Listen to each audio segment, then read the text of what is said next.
일부러 사람들 뵌 지도 오래됐고, 또 우리 이미 그 이런저런 형태로 나눴던 것이지만 한번 그 정돈 겸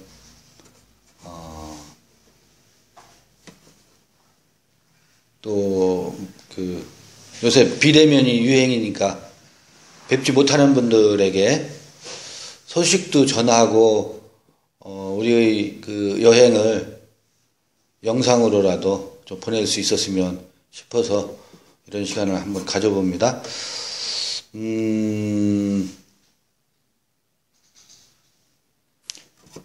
아닌 밤중에 홍길동론이 우리 가운데 좀 얘기가 됐잖아요. 그거 어제 그 얘기를 했었지만 한 번 더 그거 정돈해 봤으면 좋겠어요. 성경을 한번 읽어보자고요. 창세기 2장 7절.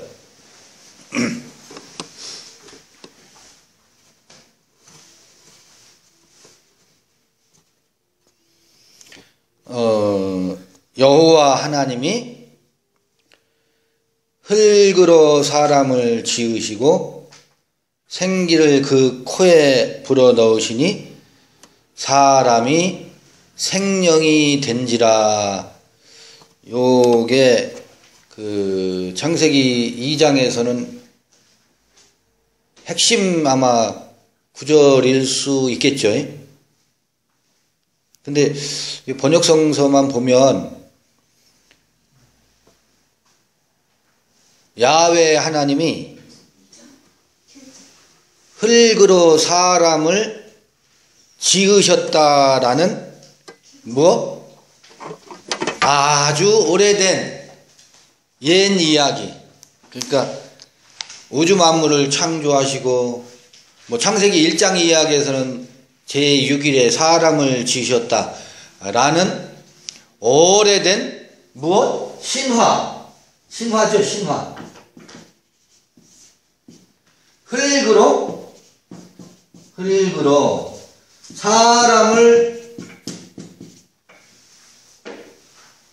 했다고? 지으셨대요.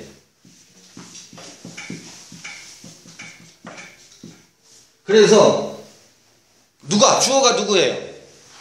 여호와와 하나님이 흙으로 사람을 지으셨대. 그러니까 주어는 여호와 하나님이야. 그렇죠? 요 이야기 속에서 여호와 하나님이 뭐가 등장하느냐면 뭐가 등장해요? 네? 창조 이력.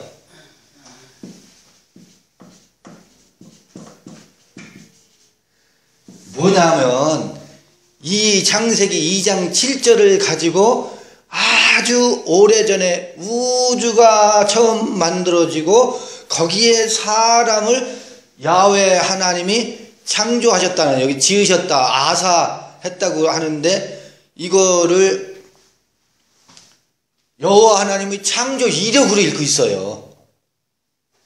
번역이 이렇게 되어 있으니까. 그러니까 우리는 여호와 하나님을 어떻게 해야 돼요? 창조의 주체고 우리는 그의 창조의 대상으로 지음받았어. 그러니까 그는 창조주고 우리는 뭐예요? 피조물이야.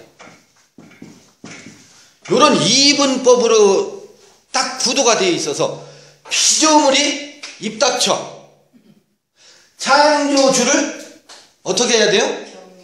경외하고 섬겨야 되고 예배해야 되는 것이 마땅해. 그리고 소요리 문답에서는 하나님이 인간을 창조하신 것은 무엇을 위해서? 하나님의 영광을 위해서 창조하셨다.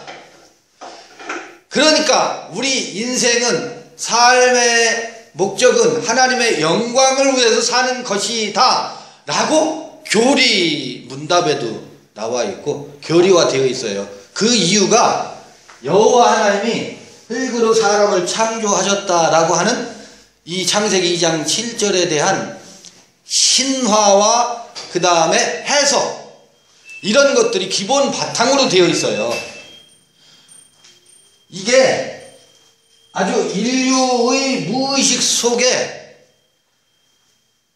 이건 예수를 믿는 사람이나 안 믿는 사람이나 교회를 다니는 사람이나 안 다니는 사람이나 이 신화가 광범위하게 퍼져 있어서 하나님을 부정하는 사람의 무의식 속에조차도 그렇지, 우리는 피조물이야 라고 하는 것이 깃들여 있어요. 창조론을 주장하거나 진화론을 주장하거나 그런 학설 논란 그 너머에서 무의식에 작용하는 것이, 하나님 하면 조물주다, 조물주로 각인되어 있어요.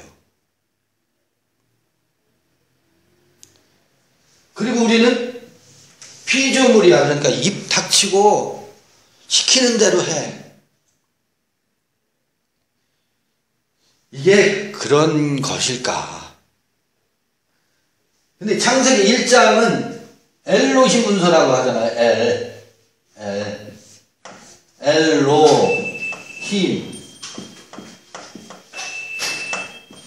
요거는 이제 엘로힘 문서라고 하잖아요. 이게 뭐냐면 하나님. 창세기 2장 4절부터는 야훼 하나님이 등장해요. 주어로 등장되어 있어요. 이 이야기를 어떻게 읽어야 할까? 그런가? 도대체 야훼 하나님이 무엇인가? 고맙습니다. 이게 좀 흐려서? 괜찮은데?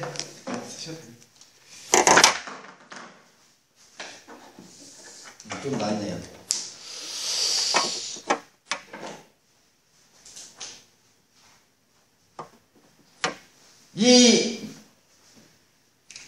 그 조물주라고 하는 이분법, 그는 창조주고 나는 피조물이다라고 하는 이 뼛속 깊이 깃들여져 있는 이분법이, 그래서 그는 어디에 있어요?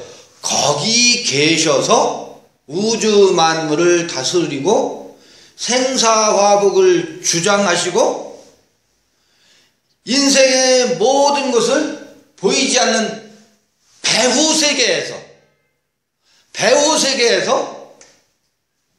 불꽃 같은 눈으로 관장하시는 분으로 그렇게 되어 있어요.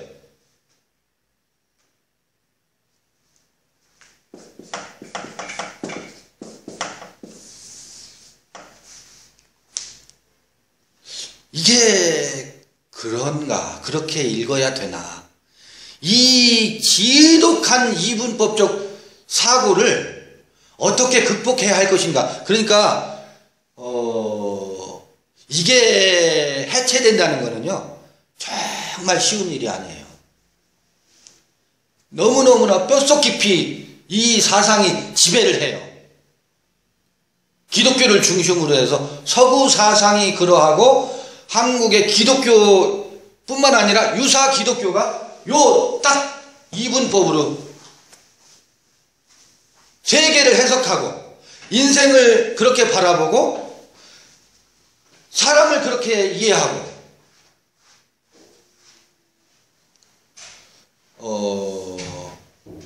여기서 그 배우 세계에 존재하는 존재자로 야훼 하나님을 이해하는 것이 결국 이거예요. 뭐와 똑같으냐면 나는 여기에 있어. 나는 여기에 있어. 그는 어디에 있어요? 저기에 계셔.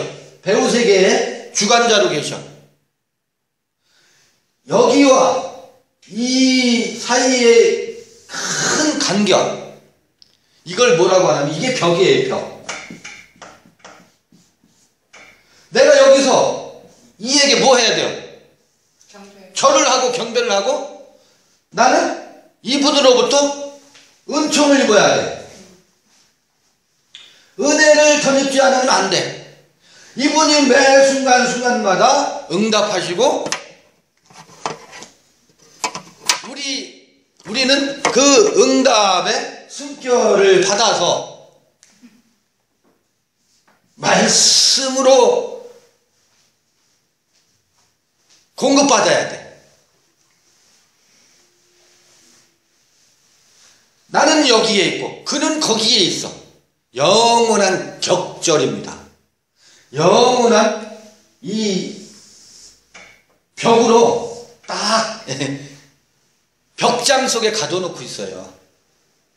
벽장 속에 가둬놓고 있고, 아니 벽장 속에 모셔놓고 있어요. 아니 저 배우세계라고 하는 벽장 속에 거의 모셔두고 그를 향해서 끊임없는 경배와 찬양을 한다고 난리 부르스를 치고 있는 것이 인생들이 겪고 있는 몸살이지. 몸살. 발버둥이고 몸짓이고. 그러면 이 이야기가 어떻게 읽혀져야 할까?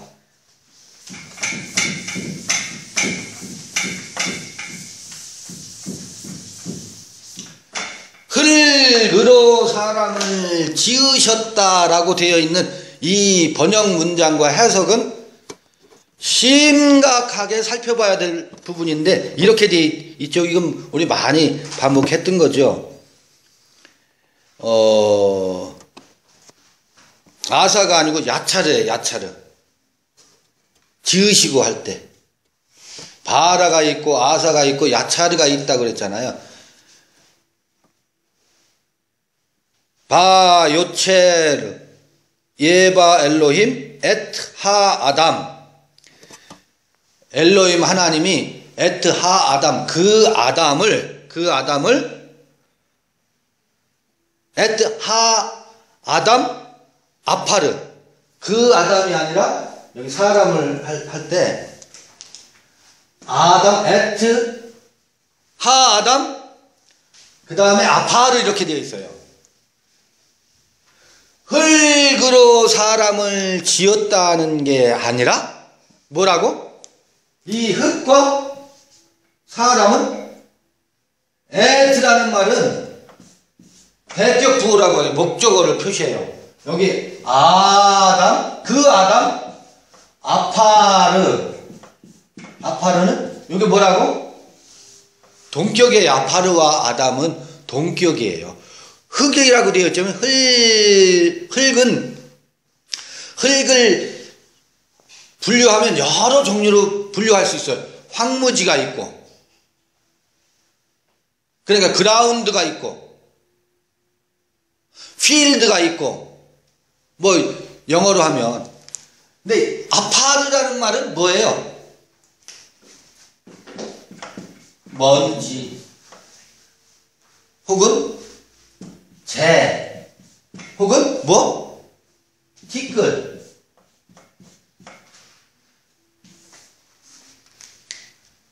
야훼 하나님이 흙으로 사람을 지었다는 얘기가 아니고, 야훼 하나님이 흙 사람을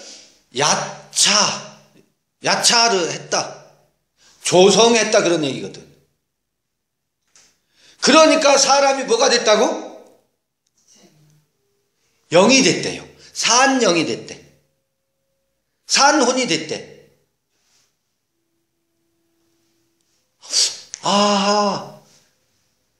살아있는 영이다 혹은 살아있는 혼이다. 근데 누구누구를 향해서 네페시 하야 되었다라고 하는 건, 창세기 2장 여호와 하나님이 야차르 한 것은 무엇을 야차르 했느냐 하면 흙사람을 야차르했다는 거예요. 흙사람을 조성했대. 흙사람. 이것도 또 어렵다고 하면 바꿔서 말할게. 먼지와 티끌과 같은 존재로 조성했다는 거예요. 그러니까 산호는 어느 때가 된다고? 내가 뭐가 됐을 때? 먼지와 티끌 사람이 되었을 때. 강팍하고 황무지와 같은 사람이 아니고 먼지와 티끌 사람이 되었을 때, 그를 일컬어서 네페시 하야. 그럼 그 코에 생기를 불어넣으셨다는 말은 뭐예요? 내가 아무것도 아닌 존재에 도달했을 때, 그렇게 뭐 했을 때, 야차르 되었을 때, 조성되었을 때 비로소 인생은요, 그 코에 비로소 산숨이, 니스마트 하임이 불어넣어진다는 거예요. 이제 쉴 것 같다. 아하, 어떻다? 살 것 같다. 어깨에 무거운 짐이 어떻다? 어디로 툭 떨어져 나가는 그 느낌, 이거를 니스마트 하임이라고 하는 거라고.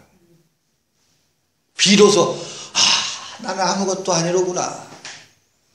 의식이 비로소 이 아파르 사람이 되었을 때, 의식이 흑사람이 되었을 때 그 코에 생기가 훅 들어와요. 살만하구나. 그래, 내가 왜 이렇게 고단하게 살았지? 이거 아무것도 아닌 것을 어깨에다 낑낑 짊어지고 살았었네. 그 도마복음에 얘기하면 항아리에 밀가루가 먼 길을 갔다가 돌아오는 사이에, 의식도 못하는 사이에 항아리에 밀가루가 다 쏟아져 나갔어. 빈 항아리가 되었죠. 집에 돌아와 보니까 자기도 의식하지 못하는 사이에 빈 항아리가 되었어요. 빈 항아리가 되니까 뭐예요? 무거운 짐으로 인생이 시작됐는데 집에 돌아와 보니 텅 비었네. 아무것도 없네. 아무것도 없음이 되니까 비로소 이 가난, 그 다음에 텅 비어 있으면 죽을 것 같을 줄 알아가지고 항아리에 채웠는데, 채우고 짊어지고 돌아오다가 보니까 쏙 빠져나갔네. 죽을 줄 알았더니 비로소 살 것 같구나. 그 이야기를 하는 거거든. 그때 등장하는 게 야훼 하나님이에요. 그래서 이 야훼는 어떤, 야훼라는 말이 뭐 여호와, 창세기 1장에는 안 나와요. 그냥 엘로힘만 나오지. 엘로힘, 인생은 엘로힘으로 시작해요. 엘로힘. 히브리인들은 무엇에다가 엘로힘이라고 이름을 붙였을까? 이거부터 시작해보자고요. 아니, 허균이 홍길동을 등장인물로 소설을 쓰는데, 길동이는 허구인물이에요. 가상인물이에요. 가상인물을 설정하지 않고는 이야기를 전개할 수가 없어요. 모든 이야기는 등장인물이 있어야 돼요. 그래야 이야기가 구성돼요. 주인공을 중심으로 해서 여러 인물 배치를 통해서 이야기가 구성되어요. 그렇죠? 그런데 소위 신화가 뭐지? 혹은 설화라고 하는 것은 뭐냐면, 구전, 이 말을 통해서 옛 사람들은 먼저 이 신화 글로 쓰기 전에 뭐가 있었어요? 말이 먼저 있었어요. 구연동화가 먼저 있었어요. 그래서 삼신할머니 이야기, 홍익인간 이야기, 어느 동네나 어느 골짜기나 중국에 가보면 관운장 이야기. 관운장은요, 삼국지에 나오는 그 유명한 관운장은 실존 인물이에요. 그런데 그 실존 인물이 그 지역에 가면 뭐가 되어 있어요? 신이 되어 있어요. 신이 되어 있어요. 관운장을 주변으로 한 무수히 많은 신하들이 난무한다고. 그리고 거기에 가서 그 관운장 신께, 아니 한국에서도 무당들은 관운장을 모시고 있는 무당들이 많이 있잖아요. 장군보살입니까? 그러니까 전쟁에서는 뭐 해야 돼요? 이겨야 되잖아. 그러니까 이런 그 관원장과 같은 무사들이 무사들이 정신을 신으로 모시는 거예요. 싸워서 이겨야 되니까. 전쟁의 신이에요. 전쟁의 신. 관원장은 어느 골짜기나요 다 신화가 있어요. 우리 지리산 골짜기 가보세요. 다 골짜기에 무슨 바위에 얽힌 이야기들이 만들어지지. 뭐냐면 전래 동화, 설화에는 반드시 슈퍼맨이나 혹은 일상에서 경험할 수 없는 초월적인 이야기를 가미시켜야 사람들이 귀 기울여요. 아, 그렇구나. 그래서 반드시 초월적인 슈퍼맨과 같은 이야기 요소를 사람들은 허풍을 섞어 놔야 사람들이 그러네, 재미있네. 그래서 뻥이 들어가야 돼요. 뻥이 들어가지 않으면 사람들의 이야기 속에서 기억 속에 기억이 되질 않아. 왜냐하면 심심하니까. 그래서 이야기의 특성은 반드시 조미료를 가미한다는 것, 초월적인 요소를 집어 넣는다는 것. 그래야 구전의 뭐가 있어요? 구전의 효과가 있어요. 그게 전승이 돼요. 그런 게 아니면 전승이 안 돼요. 너도 알고 나도 아는 이웃집 그 이야기는 전승이 안 돼요. 아무리 재미있게 뒷담화를 해도 다른 사람에게 전승의 효과가 없어요. 그래서 반드시 신화적 요소를 가미해야 돼요. 축지법 이야기가 있어야 돼요. 구름 타고 이동하는 이야기가 이야기 속에 가미가 되어야 전래가 된다고. 이야기의 특성이라고요. 이게 인류 그 문화의 특성이라고. 그렇죠? 그래서 신화라는 게 뭐예요?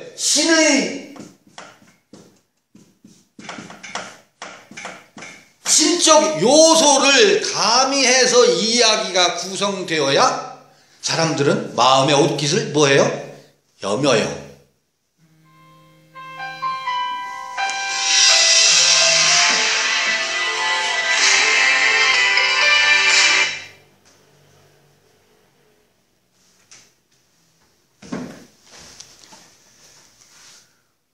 그러니까 신화는 뭐예요?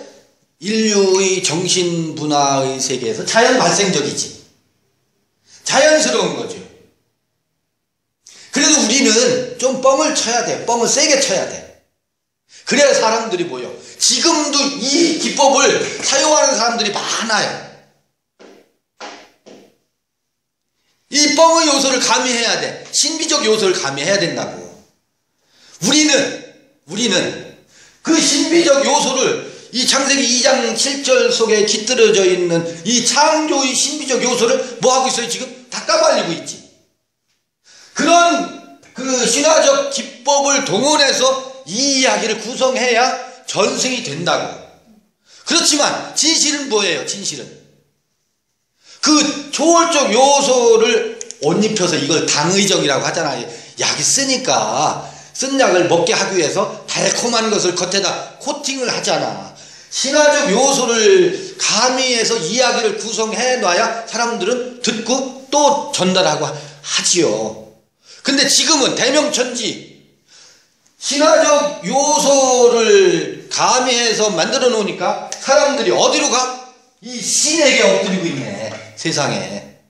이를 경배해야 된다고 하네. 아니, 홍길동이 소설 속에 주인공으로 등장하니까 홍길동이 뭐를 만들자고 하냐면 동상을 만들재. 그리고 홍길동이 동상을 만들어 놓고 철철이 가서 사계절마다 제사상을 차려놓고 절을 한다고 해보세요. 그거 이상하지요.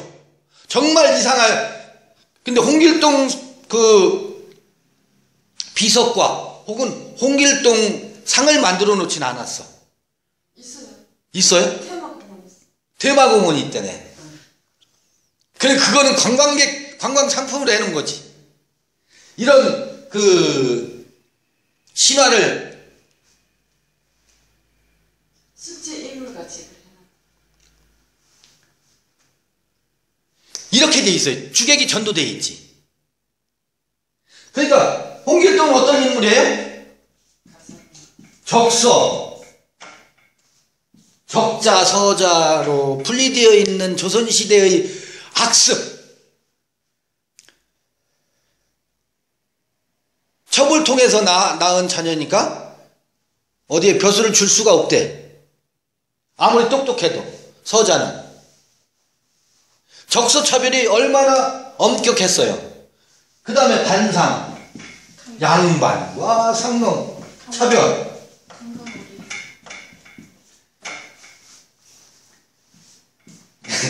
양반은 차를 마셔도 요만한 새끼차에다가 다도 천천히 시조를 읊으면서 덕담을 나누면서, 그게 왜냐하면 일 안 해도 되니까. 거기서 다도 문화가 나온 거예요. 사찰에서는 저기 사대부 가문에 마님이 오셨는데 절에서는 예를 갖춰서 찻상을 올려야지. 안 그렇겠어요? 그래서 사찰에서도 다도 문화가, 어떻게 보면 요거는 역설이에요. 다도는 무엇을 강조하냐면 우리의 예를 강조하고 마음을 가지런히 하는, 그 다음에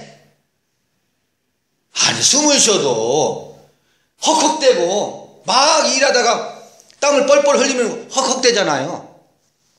숨이 거칠어지지. 그런데 조식, 가부좌를 틀고 깊은 명상을, 호흡 명상을 하면서 숨을 고르게 들이마시고 내쉬면서 심성을 바르게 해야지. 그런데 들판에서 일하는 사람은 그럴 겨를이 있어요?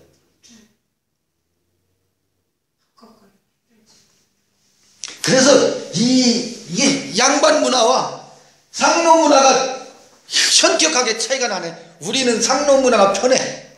물을 마셔도 대접에다 펄컥펄컥 마셔야지. 요만한 찻잔에서 얘가 어떻고. 물론 그것도 좋아요. 좋아. 지금은 이제 로봇가 다, AI 시대에 로봇가 다 일하니까 우리도 이제 다 도를 하자고요. 시간을 그렇게 보내야지.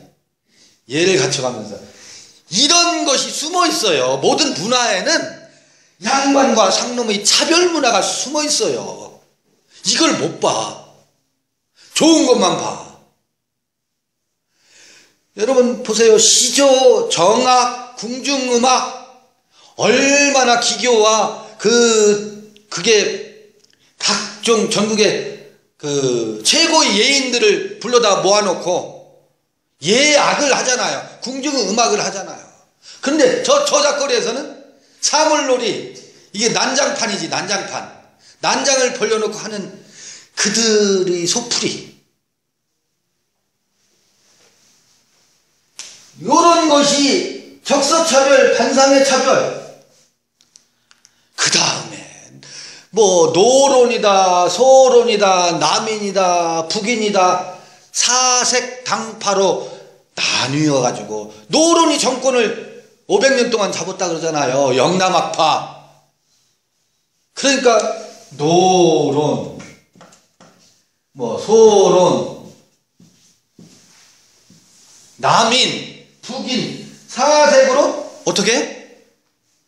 좌파다, 우파다, 중도다, 나는 중도다, 나는 진보다, 나는 보수다. 이렇게 끊임없이 경계를 나누어. 그런데 이때 홍길동이 나타나서 이렇게 나눠놓는 게 뭔지 아세요? 기득권을 유지하고 기득권을 더 뭐 하려고? 더 곤고히 하려고. 양극화 현상이 얼마나, 강남 부자들, 강남 문화, 강남 스타일.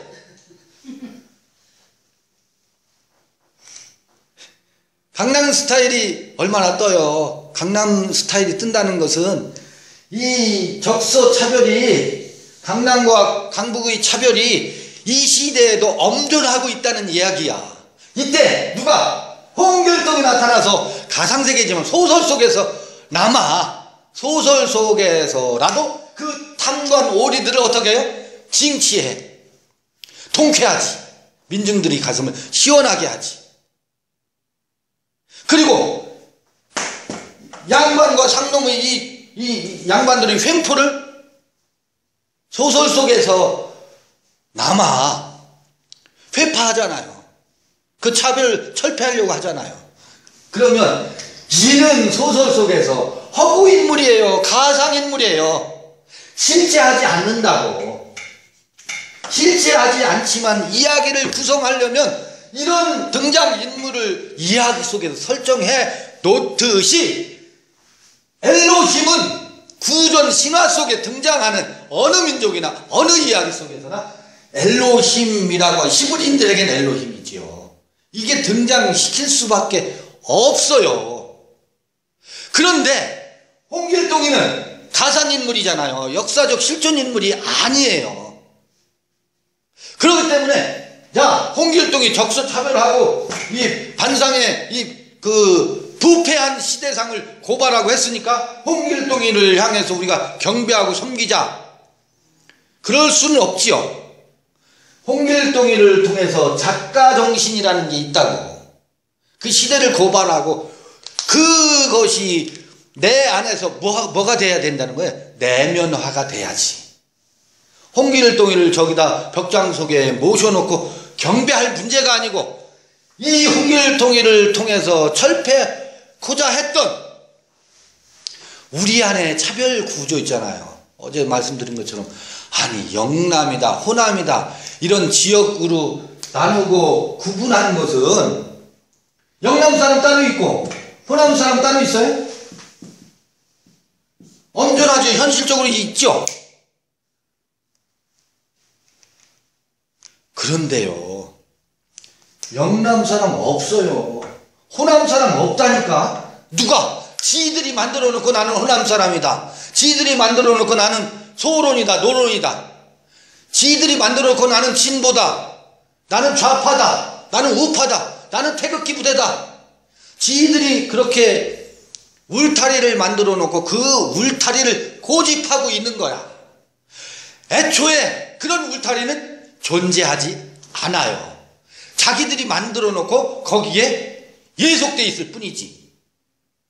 그거 뭐 홍길동전을 읽으면 내 안에 내 의식의 그 속에서 쳐놓은 울타리를 어떻게 하자? 철폐해야. 홍길동이는 가상인물이지만, 실제하지 않는 인물이지만, 그는 실제하지 않지만 실제하잖아요.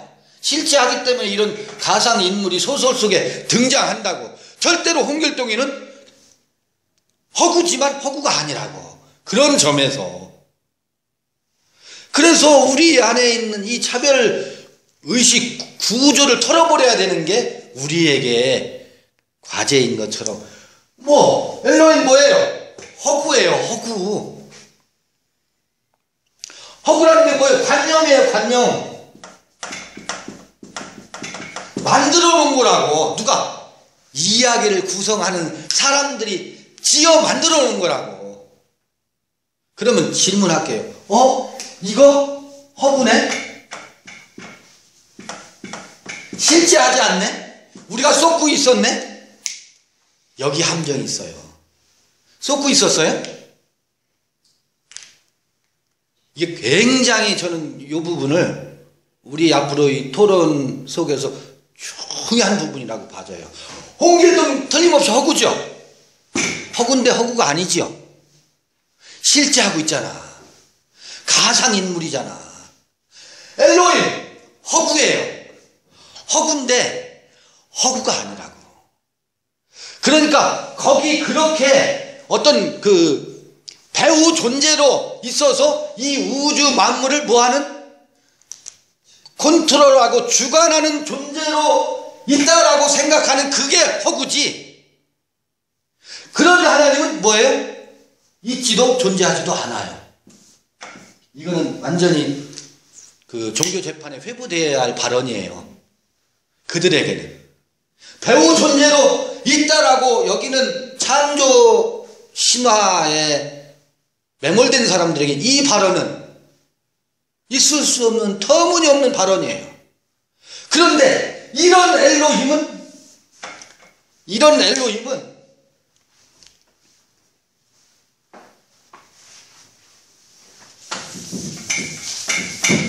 내가 이 점에서 굉장히 뭐냐면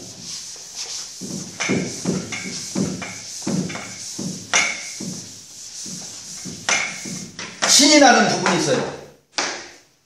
화형에 처해야 할 이런 발언을 할 수 있는 근거가 있어요. 이런 엘로힘 웃기는 소리 하지 말아라. 너희들이 이 엘로힘에 얼마나 농락당했냐. 그건 처음부터 살인자다. 그건 거짓말장이다. 그건 거짓의 아비다. 거짓의 아비일 뿐만 아니라 그것은 뭐다? 그 엘로힘은 마귀다. 이걸 누가 말했냐면 그들이 그렇게 존경하고 그들이 그렇게 그 구원자로 부르짖는 예수께서 이 말씀을 하셨다고. 유일하신 하나님, 아브라함의 하나님, 웃기는 소리 하고 있네. 처음부터 살인자다. 거짓말장이 아비다. 그는 네가 유일신 하나님이라고? 너희 아비 마귀라고 그 엘로힘을, 그 유일신 하나님을 아주 후련하게 통쾌하게 박살을 내놓고 이 엘로힘을 해체시켜 버렸어. 누가? 예수께서. 그래서 저는 이 터무니없는 말을 반복할 수 있는 거예요. 해체시켜 버렸어. 누가? 그 예수가. 그래서 저는 예수를 좋아해요. 왜 그러냐면 이 엘로힘은 신화 속에 홍길동처럼 무엇인가를 그 정신의 세계에서 담아내고 싶어서 등장시킨 그런 엘로힘인데 이게 무엇으로 둔갑했어요? 배후 존재, 벽장 속에서 생사화복을 주장하는 존재로 변모를 시켜버렸다고. 유대인들이 변모를 시키고서 그에게 충성해야 된대. 그러면서 전부 뭐예요? 인생들의 고열을 짜가지고 바치게 만들어 놓고 있네. 완전 거꾸로 됐잖아요. 홍길동을 통해서 이 세계에 차별을 철폐하려고 세워놨더니 홍길동이를 빌미로 해놓고 오히려 이 평등과 이 적성의 차별과 이 부패 부조리를 고발하려는 인물로 홍길동을 세워놨더니 홍길동이를 두목으로 딱 세워놓고 사람들을 끌어모아. 여기 오면 뭐가 있다? 불평등이 해소된다. 이리로 오라. 불평등을 해소시킨다고 전부 유인을 해놓고 뭐해요? 거기서 이전보다 더 포악하게 하네. 금부치, 은부치를 전부 긁어 모으고 그들을 더 굶주리게 만드네. 정말 철폐하고 싶은 사람들을 끌어다 모아놓고 그들에게 차별을, 더 극한적인 차별을 일으키도록 삼고 있어요. 이 엘로힘이. 모든 종교가. 그래서 그걸 완전히 박살내놓고 해체시키다가 보니까 어떤 문제가 생기느냐면 뭐까지 해체시켜버려요? 신화 속에서. 그러니까 그 엘로힘을 통해서 전승하고 싶은 인간의 마음속에 있는 깊고 지극한 성스러움을 담아서 엘로힘을 신화 속에 담아놨는데 이 엘로힘을 이렇게 철폐하다가 보니까 뭐까지 철폐가 돼? 우리 안에서 고양되어야 하고 고치시켜야 할 이 신화적 기법을 통해서 살려내고 그거를 실현시키고자 하는 그 엘로힘까지도 박살내버리고 있는 거야. 이게 정신을 반쪽만 받아들이고 요것만 보는 사람들이 겪는 혼란이에요. 그렇게 하다 보니까 뭐가 무신론이 조장되고, 무신론이 조장될 뿐만 아니라 무신론의 광풍 속에서 몰아닥치는 게 있어요. 허무주의가 도래.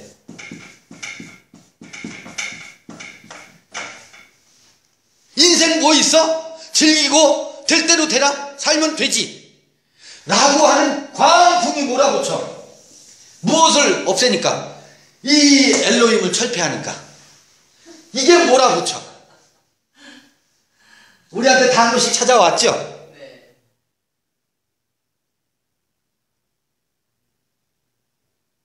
아니에요. 홍길동이는 허구예요. 홍길동이는 실제 인물이 아니에요. 그런데 홍길동이는 우리 각자의 가슴 속에서 어때요? 살아나야 돼요. 그게 야훼 엘로힘이라고. 그게 야훼 엘로힘이라고. 내가 나가 되는 신, 내가 나로 사는 것. 야훼란 말이 그런 뜻이잖아요. 그 인간의 고귀함과 고결함,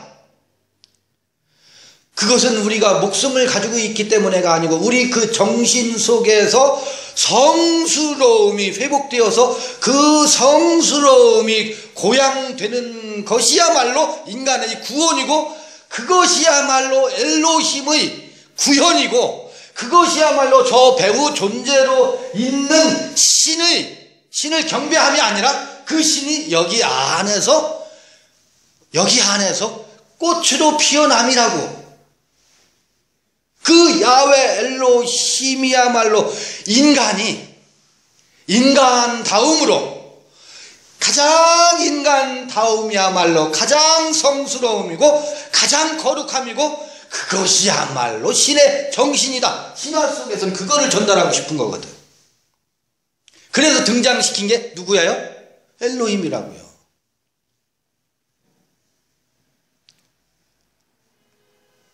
그게 엘로힘이라고. 그게. 그래서 이 단념 속에 있는 절대 타자, 이걸 경배하는 방식이 철폐되고, 그를 통해서 인류가 엘로힘이라는 말을, 홍길동이라는 등장인물을 신화적 이야기 기법으로 후손들에게 전승하고 싶었던 것이 무엇일까? 이것을 피워내게 하고자 함이구나. 그러니까 이거는 모든 그 신약의 원리와 맞잖아요. 너희가 성전이며 성령이 너희 안에 거하시는 것을 알지 못하느냐. 그러니까 벽장 속에 있던 하나님을 어디로 다시 복권시켰어요? 우리 각자의 마음의 세계에 지극함으로 다시 뭐해? 얘는 탄핵당하고 탄핵시켜야 된다니까. 이게 용이라니까. 우리를 노략질하는 존재라니까. 탄핵을 시킨 다음에 어디서 복권이 되는 거예요? 각자 한 사람 한 사람의 마음속 그 자기도 미처 인식하지 못하고 있는 구중궁궐 깊은 곳에 있는 지극히 거룩한 어떤 남정네도, 여기서 어떤 남정네라는 건 타자예요. 어떤 남정네의 손길도 미치지 않은 내 마음의 지극히 거룩한 곳에, 원더랜드죠. 이게 원더랜드 아니겠어요? 놀라운 땅, 마음이 놀라운 시크릿, 그 은밀한, 나도 미처 깨닫지 못했던 그 지밀한, 지극히 비밀스러운 거룩한 처소가 있는데, 거기서 성스러움의 꽃이, 그러니까 성배, 거룩한 잔의 포도향이 울려 퍼지는 성배가 거기 깊숙이 간직하고 있는데, 그 성배의 축배를 나누는 것이야말로 인간이 마침내 다다라야 할 곳이고 모두에게 거기에 다다를 수 있음을 이거를 탄핵시킴으로써 열어놨어요. 예수가 이 신을 철폐시키고 탄핵시켜야 그 길이 열린다고. 이게 뭐냐면 이거를 배경으로 뒷배로 놓고 똥폼을 잡는 것을 아파르 시켜야. 아파르 아담. 아 이거 뭐라고? 허구네. 허구가 깊이 깨달아져야 이 언어를 통해서 드러내고자 했던 신성성, 그것을 뭐 할 수 있다고? 복권시켰어요. 이게 인류의 희망이에요. 여기밖에 없어요. 지금 요 무신론과 허무주의 그 다음에 탈출구를 찾지 못해가지고 현대 문화는 허무주의 문화로 흐르고 있어요. 진단이 됐지요. 홍길동은 뭐다? 가짜다. 그런데 홍길동은 가짜가 아니고 너무너무나 생생한 우리들의 실제예요. 이 두 개가 동시에 우리에게 확연히 드러나야 우리의 갈 바를 알지 못하고 떠난 여행이지만 어디로 가고 있는지를 우리가 어떻다? 우리 그 여행길을 떠난 게 아닐까 싶어요. 그 여행길을 떠나는 게 아닌가 싶어요. 이거요, 소리 질러야 돼요. 이거 소리 내질러야 되지 않겠어요? 소리 질러가 안 되고 하나씩 적셔가야지. 우리 목소리 큰 우리 채영, 이 마음을 담아서 소리 질러야지. 우리 각자의 성품대로, 각자의 그 방식대로, 각자의 그 부드러운 사람은 부드러운 방식으로, 거친 사람은 거친 방식으로 이 마음을 담아서 이 세계의 복권을 위해서, 신의 탄핵과 신의 복권을 위해서 우리 이 엘로힘을 뭐 해야 돼요? 야훼 엘로힘으로 복권운동 해야 돼요. 복권운동. 이게 우리의 이 성서가 끊임없이 하고 있는 이야기가 아닐까 싶어요. 오래간만에 우리 그 카페나 유튜브 동영상으로 함께하는 분들에게 이렇게 그간의 소식을 전할 수 있게 되었습니다. 어려운 때에 우리 유튜브 시청하신 분들은 좋아요하고 구독도 한번 눌러주셔서 이런 이야기를 함께 많은 사람들하고 공유가 될 수 있다면 좋겠습니다. 물론 이게 저 개인의 또 다른 종교적 욕망이라고 불편함을 표시할 분들도 계실 거예요. 의견은 다 다르니까. 그렇지만 저는 바라건대 이게 많은 사람들에게 공유됐으면 정말 좋겠다는 생각이에요. 그렇게 복음하고 구원 이야기하는데 이 언저리에 성서가 발언하는 그 무엇인가가 있지 않을까 싶은 겁니다. 오늘 오래간만에 그 영상으로 뵙는 분들 뵙고 요걸 마치겠습니다. 수고하셨습니다.